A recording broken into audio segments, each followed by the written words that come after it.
मोदीजी प्रधानमंत्री झाल्यानंतर त्यांनी त्याच्यामध्ये पुरातत्व खात्याची कमिटी नेमवली, न्यायाधीशांची कमिटी नेमवली, वकिलांची कमिटी नेमवली आणि तिथं राम मंदिर आहे का बाबरी मशीद आहे या कमिट्यांच्या माध्यमातून अहवाल कोर्टाला सादर झाला आणि 500 वर्ष हा प्रश्न भिजत घोंगडं पडलेला होता, तो प्रश्न सुटला आणि त्या ठिकाणी प्रभू रामचंद्राचं मंदिर उभारलं गेलं। 370 कलम जे आहे याच्या संदर्भात सातत्यानं 70 वर्ष चर्चा होत होती, हा प्रश्न सुटत नव्हता। एका देशात 2 झेंडे, एका देशात 2 संविधान आणि म्हणून 370 कलम जे आहे तर तेही हटवलं गेलं।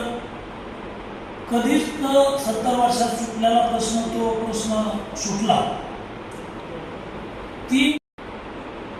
या कायद्यावर लोकसभेमध्ये खूप वेळा चर्चा झाली, शहाबानो प्रकरणाचा निकाल लागला, पण 3 तलाक कायदा मुस्लिमांच्या महिलेवर जे अन्याय व्हायचे तो कायदा अंमलबजावणी होत नव्हती।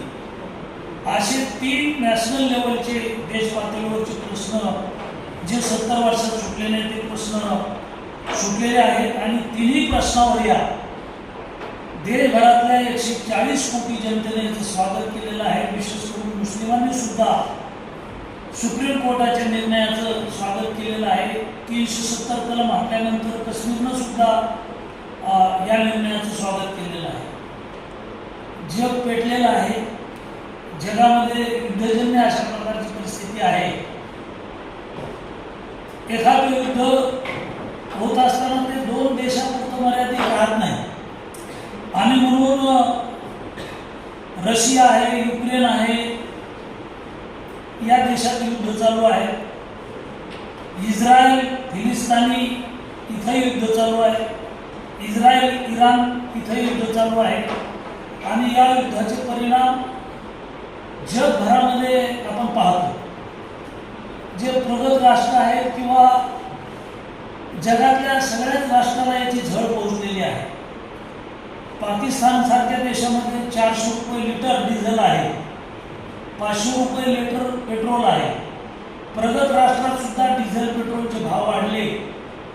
आपल्याकडे काही प्रमाणात या युद्धामुळं पेट्रोल डिझेलचे भाव थोड्याफार प्रमाणात वाढले, मात्र केंद्र सरकारचं कौशल्य, मोदीजींचं कौशल्य आणि पेट्रोल डिझेल त्यांनी उपलब्ध केलं आणि आव्हान केलं देशातल्या जनतेला की पेट्रोल डिझेल जपून वापरा आणि त्याप्रमाणे एवढ्या संकटाच्या काळातही आपल्या देशामध्ये पेट्रोल डिझेलचे जे काही भाव आहेत ते मर्यादितच वाढलेले आहेत।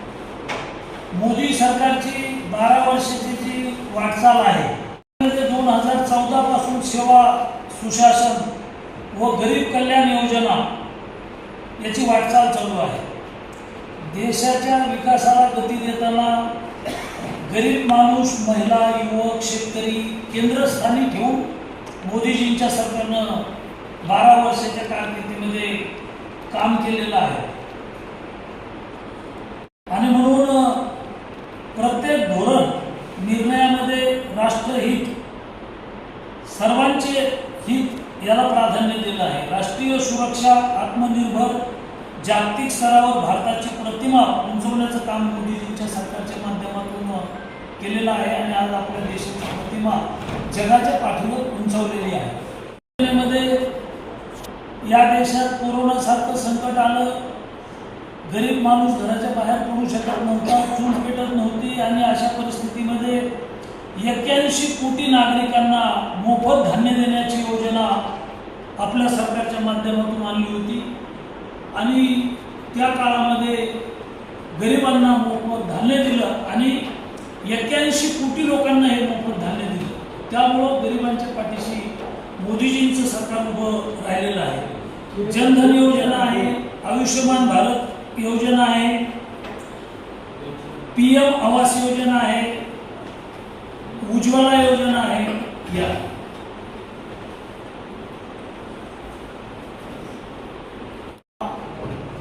गरीब माणसाला, शेतकरी आहे, कष्टकरी आहे, एसी आहे, एसटी आहे, एमटी आहे, बीजेएमटी आहे, ओबीसी आहे, मराठा आहे, माळी आहे, जात कोणती असो अशा 100 कोटी लोकांच्या शस्त्रक्रिया केंद्र सरकारच्या माध्यमातून करण्यासाठी आयुष्यमान भारत योजना आणली आणि या आयुष्यमान भारत योजनेमध्ये केंद्र सरकार 3 लाख रुपये देतं आणि राज्य सरकार 3 लाख रुपये देतं. 6 लाखापर्यंतचा खर्च केंद्र आणि राज्य सरकार करतं. जनधन योजनेमध्ये ज्या गरीब माणसाची खाते बँकेमध्ये नव्हती अशा कोट्यावधी लोकांचे खाते बँकेमध्ये खोलली आणि कोट्यावधी लोकांना बँकेमध्ये खाते खोलून या सर्व योजना ज्या केंद्राच्या आणि या राज्याच्या सर्व योजना ह्या थेट त्याच्या खात्यात पैसे येतात. मधी कोणालाही 1 रुपयाची दलाली खाता येत नाही. लाभार्थी आणि थेट केंद्र सरकार, लाभार्थी आणि थेट राज्य सरकार, मधी दलाल नाही, मधी अधिकारी नाही, मधी लोकप्रतिनिधी नाही, थेट त्यांच्या खात्यामध्ये हे पैसे वेगवेगळ्या योजनेचे सरकारच्या माध्यमातून टाकले जातात. 2047 बनवण्याचा संकल्प आधुनिक पायाभूत सुविधा, तंत्रज्ञान, उद्योग, कौशल्य विकास अशा प्रकारच्या योजना आणि अशा प्रकारचं काम केंद्र सरकारच्या माध्यमातून चालू आहे. भारताची जागतिक पातळीवरची जी काही प्रतिष्ठा आहे, आपल्या देशाचे प्रधानमंत्री जर एखाद्या देशात गेले तर भारताचे प्रधानमंत्री आल्यानंतर जी प्रतिमा असायची आपल्या देशाची, कर्ज मागायला आले असतील, भीक मागायला आले असतील, अशा प्रकारची प्रधानमंत्र्यांची प्रतिमा होती. ती मोदीजी प्रधानमंत्री झाल्यानंतर या 12 वर्षामध्ये ती प्रतिमा आता पुसलेली आहे आणि जगाच्या पाठीवर एक भारत विकसित राष्ट्र म्हणून समोर आलेला आहे. भारताची जागतिक प्रतिष्ठा वाढली कशी?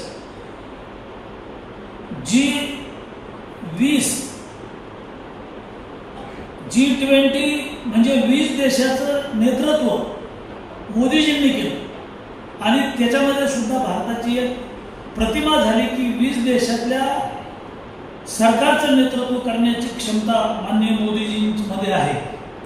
पायाभूत सुविधा आहेत, त्यामध्ये जे राष्ट्रीय महामार्ग आहेत, नॅशनल हायवे आहेत, राज्यमार्ग आहेत, जिल्हा मार्ग आहेत.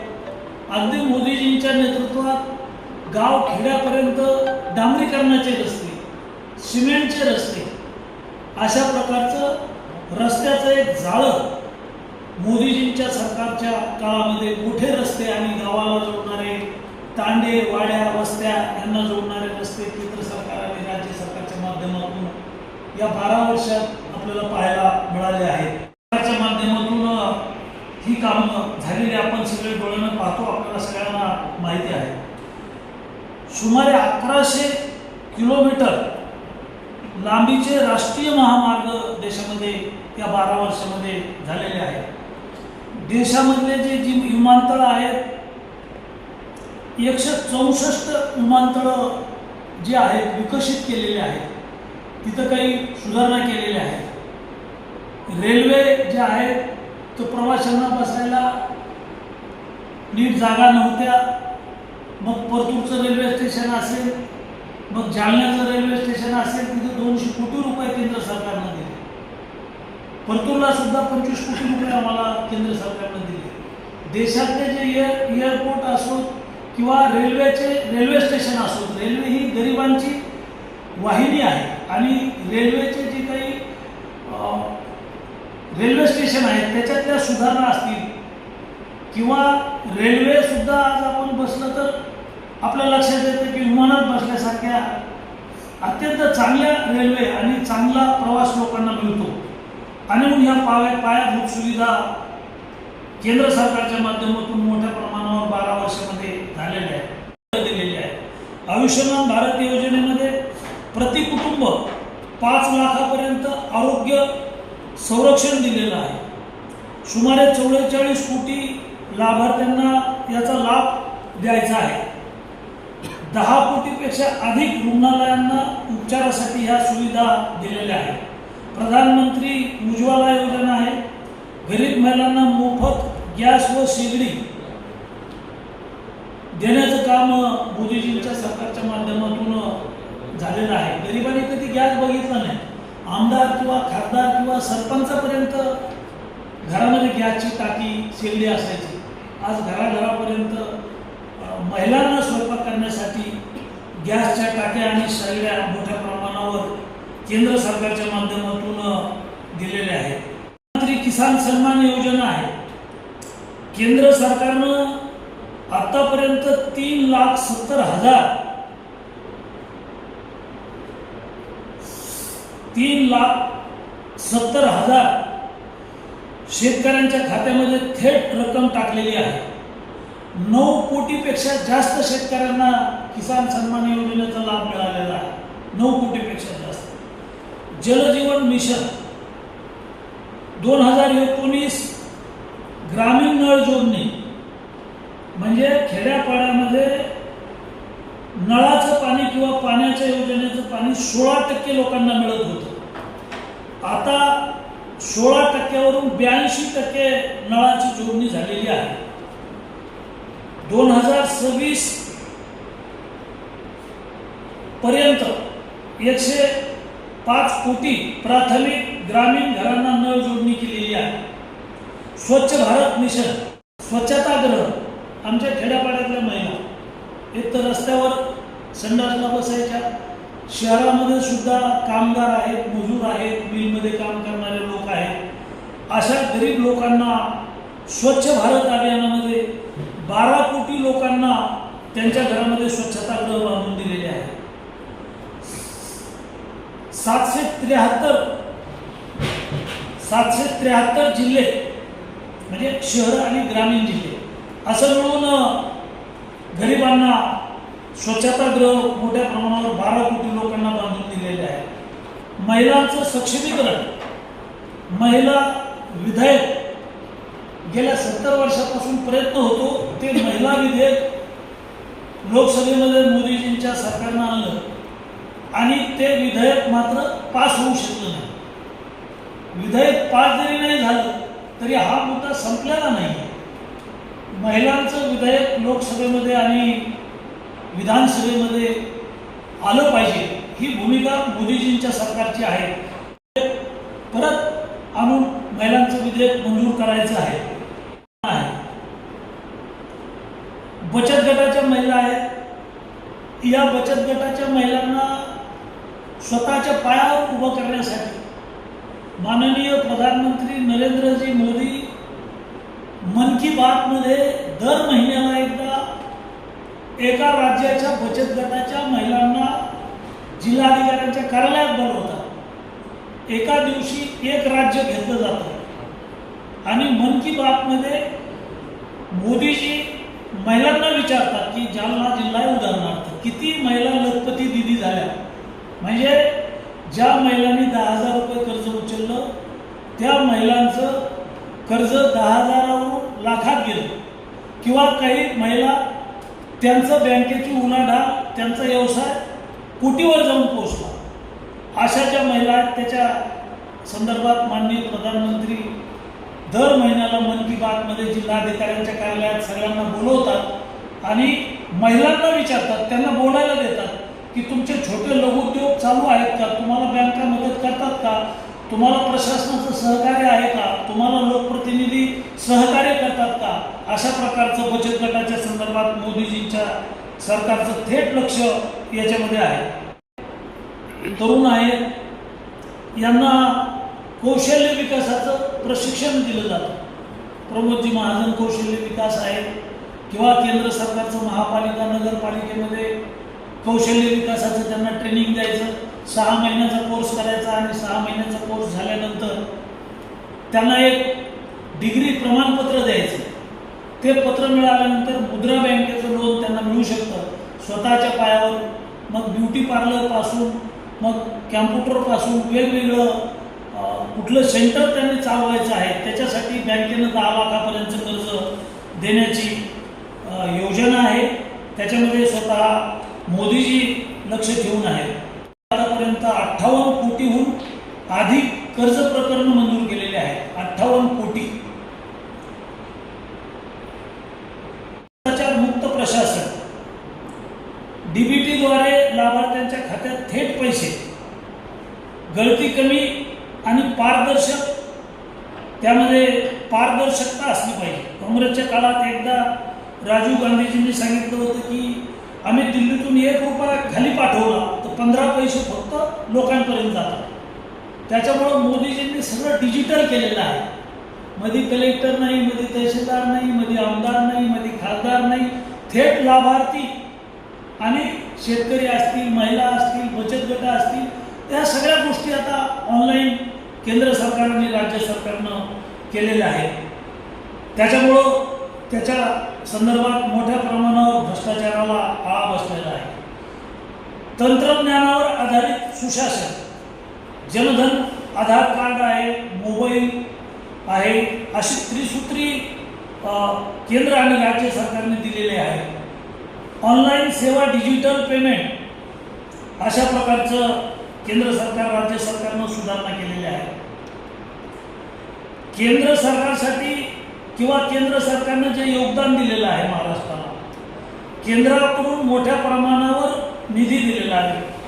विविध पायाभूत सुविधासाठी 6 लाख कोटी रुपयाची कामं महाराष्ट्रामध्ये दिलेली आहेत. त्यामध्ये रेल्वे आहे, त्यामध्ये हायवे आहे, नॅशनल हायवे आहे, त्यामध्ये केंद्र सरकारच्या माध्यमातून उद्योग आणि पायाभूत सुविधा आहेत. अशा प्रकारची गुंतवणूक आहे. होळकर शेतकरी कर्जमाफीला केंद्र सरकारने आता मान्यता दिलेली आहे. योजना राज्याची आहे पण केंद्राची परवानगी घ्यावी लागते. तर देवेंद्र फडणवीसांच्या सरकारनं देवी अहिल्याबाई होळकर यांच्या नावानं ही कर्जमाफी योजना आणलेली आहे. मोदीजींच्या सरकारनं त्याला आता परवानगी दिली. 56 लाख शेतकऱ्यांना याचा लाभ मिळणार आहे. 36,000 कोटी रुपये हे शेतकऱ्यांना आता राज्य सरकार केंद्राच्या मान्यतेनं देणार आहे. शेतकऱ्यांना बळीराजा मोफत वीज योजना आहे. 7.5 HP जे कृषी पंप आहेत हे केंद्र सरकारच्या वतीनं दिले जात आहेत. 2026 पर्यंत 80% शेतकऱ्यांना 20,000 कोटीची तरतूद त्याच्यामध्ये केलेली आहे. म्हणजे विजेचं शॉर्टेज आहे, विजेचं भविष्यात संकट येऊ शकतं हे डोळ्यासमोर ठेवून केंद्र सरकारनं 20,000 कोटीची तरतूद केलेली आहे. आणि राज्याला हा निधी देऊन सोलार पंपांच्या बाबतीत भारतामध्ये गिनीज बुकात नोंद होईल एवढे सोलार पंप महाराष्ट्रात दिले. देशात सर्वात जास्त महाराष्ट्रामध्ये सोलार पंप मंजूर केलेले आहेत आणि हे सोलार पंप थेट शेतकऱ्यांना त्याचा लाभ दिलेला आहे. घर योजना आहे, हर घर सोलार. या योजनेमध्ये केंद्र सरकार पंतप्रधान आवास योजनेची घरं आहेत, माता रमाई योजनेची घरं आहेत, शबरी योजनेची घरं आहेत, देवी अहिल्याबाई होळकर योजनेची घरं आहेत, यशवंतराव चव्हाण योजनेची घरं आहेत, मोदी आवास योजनेची घरं आहेत. या सगळ्या घरकुलाला केंद्र सरकार सबसिडी देते आणि केंद्र सरकारची जी सबसिडी आहे ती 30,000 रुपये आहे. राज्य सरकारची सबसिडी आहे ती 15,000 आहे आणि लाभार्थ्यांनी भरायचे आहेत ते 5,000 रुपये. आणि 25 वर्ष त्याला विजेचं बिल येणार नाही. आणि सोलार उडालं, वादळात गेलं, बिघडलं, त्याची सगळी सोलारची देखभाल दुरुस्ती त्याची हमी कंपनीची आहे, तसा अग्रीमेंट आहे आणि राज्य आणि केंद्र सरकारची आहे. 5,000 25 वर्ष विजेचं बिल भरण्याचं काम पडणार नाही. अशा प्रकारची ही योजना केंद्र सरकारनं घोषणा केलेली आहे. घरकुलापुरती मर्यादित नाही, सगळं कोणीही सोलार लावू शकतो. ज्याला सोलार लावायचं, पोलीस स्टेशन आहे, तहसील कार्यालय आहे, शाळा आहे, कॉलेज आहे, पतसंस्था आहे, त्याला 35% केंद्र सरकारची सबसिडी आहे. मात्र ही राज्याची सबसिडी फक्त घरकुलापुरती मर्यादित आहे आणि म्हणून मोठ्या प्रमाणावर सोलार निर्माण झालं पाहिजे किंवा सोलारकडं केंद्र आणि राज्याचं फोकस आहे. सोलार कशासाठी तर विजेचं शॉर्टेज आणि संकट भविष्यात येऊ शकतं. विजेचा वापर वाढलेला आहे. त्यामुळं आता मोठ्या प्रमाणावर 220 केव्ही निर्माण करणं, मोठ्या प्रमाणावर वीज निर्मितीचे प्रकल्प केंद्र सरकारने चालू केलेले आहेत आणि वीज कमी पडू नये म्हणून आता मंठ्यासारख्या तालुक्यात माझ्या 100 मेगावॅट वीज तयार करायचा प्रकल्प मंजूर झाला. 100 मेगावॅट वीज जर तयार झाली मंठ्याला तर तिथं चंद्रपूर किंवा मुंबईहून वीज घ्यायचं काम नाही.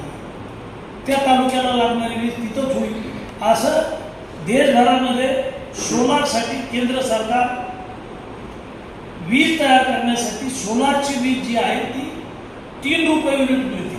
सूर्याच्या किरणापासून वीज मिळते ती तयार करायला 3 रुपये युनिटला खर्च येतो आणि आपल्याला वीज वितरण कंपनीची वीज 12 रुपये 15 रुपये युनिटनं पडते. त्याच्यामुळं लोकांना स्वस्तात वीज देण्यासाठी हा प्रकल्प राबवण्याचं केंद्र राज्य सरकारनं ठरवलेलं आहे. केंद्र सरकारकडून आता जो विक्रमी निधी दिला त्याचे डिटेल्स मी तुम्हाला देतो, एवढा वेळ आपला घेत नाही. पंतप्रधान आवास योजनेमध्ये महाराष्ट्रातील 30 लाख नवीन घरकुलांना मंजुरी दिलेली आहे.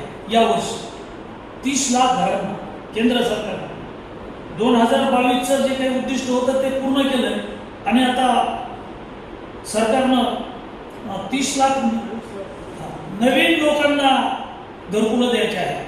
जल जीवन मिशन आहे, प्रत्येक घराला पाणी, नळानं पाणी, मी आपल्याला याच्या अगोदरच सांगितलेलं आहे. PM किसान योजनेमध्ये, नमो शेतकरी सन्मान योजनेमध्ये आतापर्यंत 1,20,00,000 शेतकऱ्यांना 6,900 कोटी रुपयाचा लाभ दिलेला आहे. राज्य सरकारनं सुद्धा आता मोदीजींच्या नावानं किसान सन्मान योजना आणली. म्हणजे केंद्राचे 6,000 आणि राज्याचे 6,000 शेतकऱ्यांना 12,000 रुपये दरवर्षी हे पेरणीसाठी, मशागत करण्यासाठी शेतकऱ्यांना दिले जाणार आहे. जे काही मग आता हे सगळे नॅशनल हायवे आपल्या जिल्ह्यात काय काय झालेलं आहे याची सगळी यादी मी आपल्याला देतो. केंद्र सरकारच्या जे काही कल्याणकारी योजना आहेत, विजेचं जाळं निर्माण करणं, सोलारचं जाळं निर्माण करणं, नॅशनल हायवे राज्यमार्गाचं जाळं निर्माण करणं, गावाला जोडणाऱ्या रस्त्याचं जाळं निर्माण करणं, विजेचं जाळं निर्माण करणं, 33 kV, 132 kV, 220 kV, अशा प्रकारचं ज्या मूलभूत सुविधा आहेत या सगळ्या मूलभूत सुविधा लोकांना मिळाल्या पाहिजे. आपला हिंदू हृदय बाळासाहेब ठाकरे महामार्ग आहे नागपूरचा, आपण सगळ्यांनी पाहिला. शेगाव पंढरपूर दिल्ली मार्ग आहे. हा दिल्ली मार्ग 2,000 कोटी रुपयाचा आहे. थेट शेगावपासून, नागपूरपासून पंढरपूरला 2,000 कोटी रुपये खर्च करून माननीय नितीन गडकरी साहेबांनी मोदीजींच्या सरकारच्या माध्यमातून जिल्ह्यातले हे सगळे हायवे, नॅशनल हायवे हे सगळे मार्ग दिलेले आहेत. जालना जळगाव रेल्वे मार्ग जे आहे 7,106 कोटी रुपयाचा हा रेल्वेचा महामार्ग आहे. 2014 ते 2026 पर्यंत ह्याचं उद्दिष्ट आहे. ह्याच्यामध्ये ड्रायपोर्टला थोडा उशीर झाला, तांत्रिक काही अडचणीमुळं तो होऊ शकला नाही, पण आता त्याच्या कामाला गती मिळालेली आहे. 327 कोटी रुपये ड्रायपोर्टसाठी माननीय गडकरी साहेबांच्या माध्यमातून आपल्याला मंजूर झाले होते. तांत्रिक बाबी आणि ते होऊ शकलं नाही आणि म्हणून आज केंद्र सरकारच्या ज्या कल्याणकारी योजना आहेत, योजना 100 आहेत, पण त्याच्यातल्या ठळक योजना मी आपल्यासमोर मांडल्या. राज्याच्याही काही मोठ्या योजना आहेत ज्या संलग्न आहेत केंद्राच्या आणि राज्याच्या एकत्रित. ते एकत्रित यादी आहे. याची प्रेस नोट किंवा याची माहिती, डिटेल्स मी आपल्याला देणार आहे. आज पत्रकार परिषदेला माननीय नारायणराव, माननीय आमच्या आमदार आणि जिल्हाध्यक्ष नारायणराव कुचे, महापौर, उपमहापौर, स्टँडिंग कमिटीचे चेअरमन गोरंट्याल, आमचे सर्व पदाधिकारी उपस्थित राहिले. आपल्याला 12चा टाईम दिला होता, मी 10 मिनिटं लेट झालो. राजकीय जीवनात आमच्या काही खूप अडचणी बी असतात, 10 मिनटं लेट का झालो. मी सुरुवातीला सांगितलं की 3-4 पेशंट आलेले होते, त्यांच्या शस्त्रक्रिया होत्या आणि त्यांना लेटर पॅडवर सही द्यायची होती आणि टाईप होईपर्यंत 10 मिनटं गेले. आपला जास्तीचा वेळ घेतला. पुढच्या वेळाला मात्र मी अर्धा घंटा प्रेसला अगोदर येऊन बसेल. तुम्हाला मीटिंगला बसण्याचं काम पुढे गेणार नाही, कोणाला माझ्यावर त्रास होईल असं मी कधी वागत नाही. मनोहर जोशी साहेब एखादी सभा असली, एखादा कार्यक्रम असला की 1 तास अगोदर जाऊन बसायचं. मी सुद्धा टाइम टेबल पाळणारा कार्यकर्ता आहे, पण 5-10 मिनटं मागे पुढे होऊ शकतो. आपला वेळ गेला, आपण सगळे प्रेसला आलात. मी आपले आभार मानतो. केंद्र सरकारच्या ज्या योजना आहेत कल्याणकारी त्या राबवण्यासाठी वेळोवेळी प्रेसचं सहकार्य झालं. देशभरामध्ये मोदीजींना प्रसिद्धी आपण देता, देवेंद्र फडणवीसच्या सरकारच्या कामाला प्रसिद्धी आपण देता आणि लोकशाहीचा 4था स्तंभ आपण आहात. सरकारनं केलेलं काम त्याचं कौतुक करणं आणि जिथं सरकार चुकलं तिथं ठोकून काढणं हे मीडियाचं कामच. त्याच्यामुळं जिथं कुठं काही कमी जास्त असेल प्रेस शेवटी लोकशाहीचा 4था स्तंभ आहे. आपल्याला सगळ्यांना पुन्हापासून मनापासून शुभेच्छा देतो की आपण मोदीजींच्या योजनेची माहिती घेण्यासाठी मला पक्षानं इथं पत्रकार परिषद घ्यायला सांगितलं. ती माहिती देण्यासाठी मी आपल्याला बोलवलं. आपल्या सर्वांचे मनापासून आभार. सगळ्यांनी स्नेह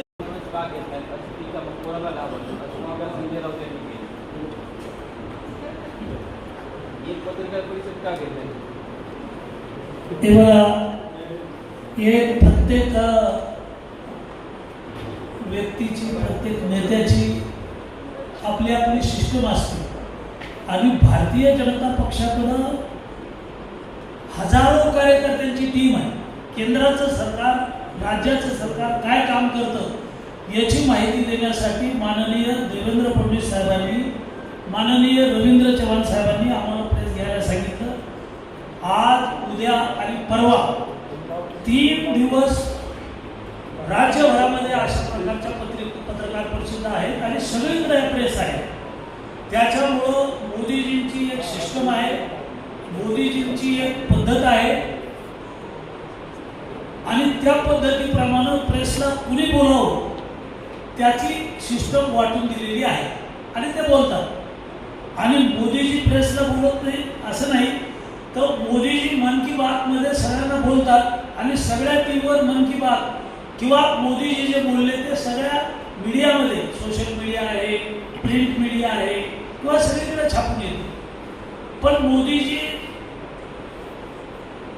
काम अधिक करणे आणि कमी बोलणे आणि म्हणून जागतिक पातळीवर जगाच्या नकाशावर 100 देशामध्ये त्यांचा दबदबा निर्माण झालेला आहे. फक्त काम आणि काम. त्यांच्या आईचं निधन झालं आणि निधन झाल्यानंतर माझ्यासमोर माझा देश, माझ्या देशाचे प्रश्न आहे आणि म्हणून मोदीजी अंत्यविधी झाली की लगेच दुसऱ्या दिवशी कामाला लागले. त्याच्यामुळं मोदीजींकडं, भारतीय जनता पक्षाकडं प्रेस घेणारे, बोलणारे खूप सारे लोक आहेत आणि त्याच्यामुळं आज दुसरी न्यूज आपल्याला करायची नाही. तुम्ही जे नाव घेतलं ते आजच्या दिवस तरी नाव घ्यायचं. विजय वडेट्टीवार असं म्हणतात की 12 वर्षात मी सांगितलेले प्रश्न सुटू शकले नाही. ज्याने काही केलं नाही आणि ज्यांना काही त्याचं अज्ञान आहे ते लोक असं बोलतात. आता त्याची तुम्ही सांगितलेलं एक नाव वडेट्टीवार आणि आमच्या संजय काय नाव आहे त्यांचं, संजय राऊत, मला त्यांचं नाव येते. ही फार मोठे माणसं आहेत, जागतिक पातळीवरची लोक आहेत ही. ह्यांना रोज बोलावं लागतं, मीडियामध्ये यावं लागतं आणि मोदीजींचं नाव घेतल्याशिवाय तुम्ही बी त्यांची ब्रेकिंग न्यूज करत नाही. त्याच्यामुळे ते मोदीजींचं नाव घेतात. आपल्या आपल्या पात्रतेप्रमाणे बोलावं. आज फक्त विकासाची पत्रकार परिषद आहे, त्याच्यामुळं आपण त्यांच्या बाबतीतली वेगळी एखादी पत्रकार परिषद घेऊन तुम्ही वेळ द्या. पुन्हा एकदा तुम्हाला सगळ्यांना बोलू मी आणि प्रेसमध्ये त्यांच्याबद्दलचं बोलू. पार्टीचं आंदोलन सुरू आहे. संजय राऊतांनी असा आरोप केला आहे, फोटो पण प्रकाश केला की अमेरिकेमध्ये नरेंद्र मोदी आणि आजी डिप्टी भेटले त्यानंतर हे सर्व सुरू. आज देशाला महासत्ता करायचं, देश 4थ्या क्रमांकावर आलेला आहे. No cockroach. कॉक्रोचची एक स्वतंत्र प्रेस होतो आणि तो अपघात असतो, सांगून होत नाही. त्याच्यामुळे त्याच्यावर आपण वेगळं बोलू. आज आपली बातमी नॅशनल लेवलला देशाची प्रतिमा उंचावली आहे किंवा नाही, आपल्या प्रेसचा दर्जा आपल्याला उंच न्यायचा आहे. जालन्याच्या प्रेसने जी बातमी केली ती विकासाची केलेली आहे.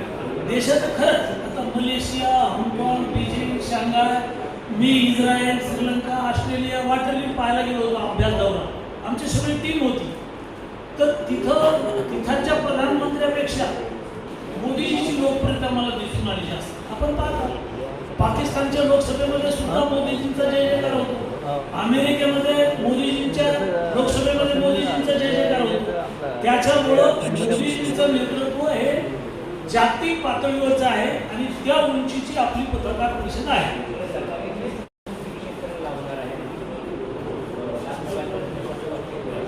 मी आता माहिती दिली तुम्हाला आणि ते डिटेल्स तुम्हाला दिलं ना प्रेसमध्ये. जालन्याच्या काही आकडेवारी मिळेल का आपल्याला? काही तुम्ही देशाचं चांगलं खूप छान सांगितलं, अभिनंदन. जालन्याच्या संदर्भात काही मुद्दे आहेत का? आहे ना, जालन्याचे मुद्दे आहेत ना. प्रेस नोटमध्ये तुम्हाला सगळे देतो. जालन्याला नेमकं 12 तुमची वर्षांची तयारी असते तर पुन्हा एकदा जेवण करून पुन्हा एकदा बसून तयारी काय तालुक्यावर जिल्ह्यावर न्यायची नाही. प्रेस उंचीची आहे. जिल्ह्याचं म्हणतोय आपण, जिल्ह्यावर तर प्रेस जिल्ह्याचे हायवे दिले, राष्ट्रीय महामार्ग दिले, आपल्या जिल्ह्याचं घेतलं.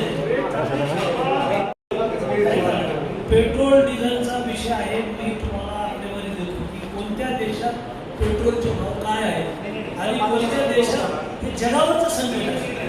आपण वर पाहतो. आणि हे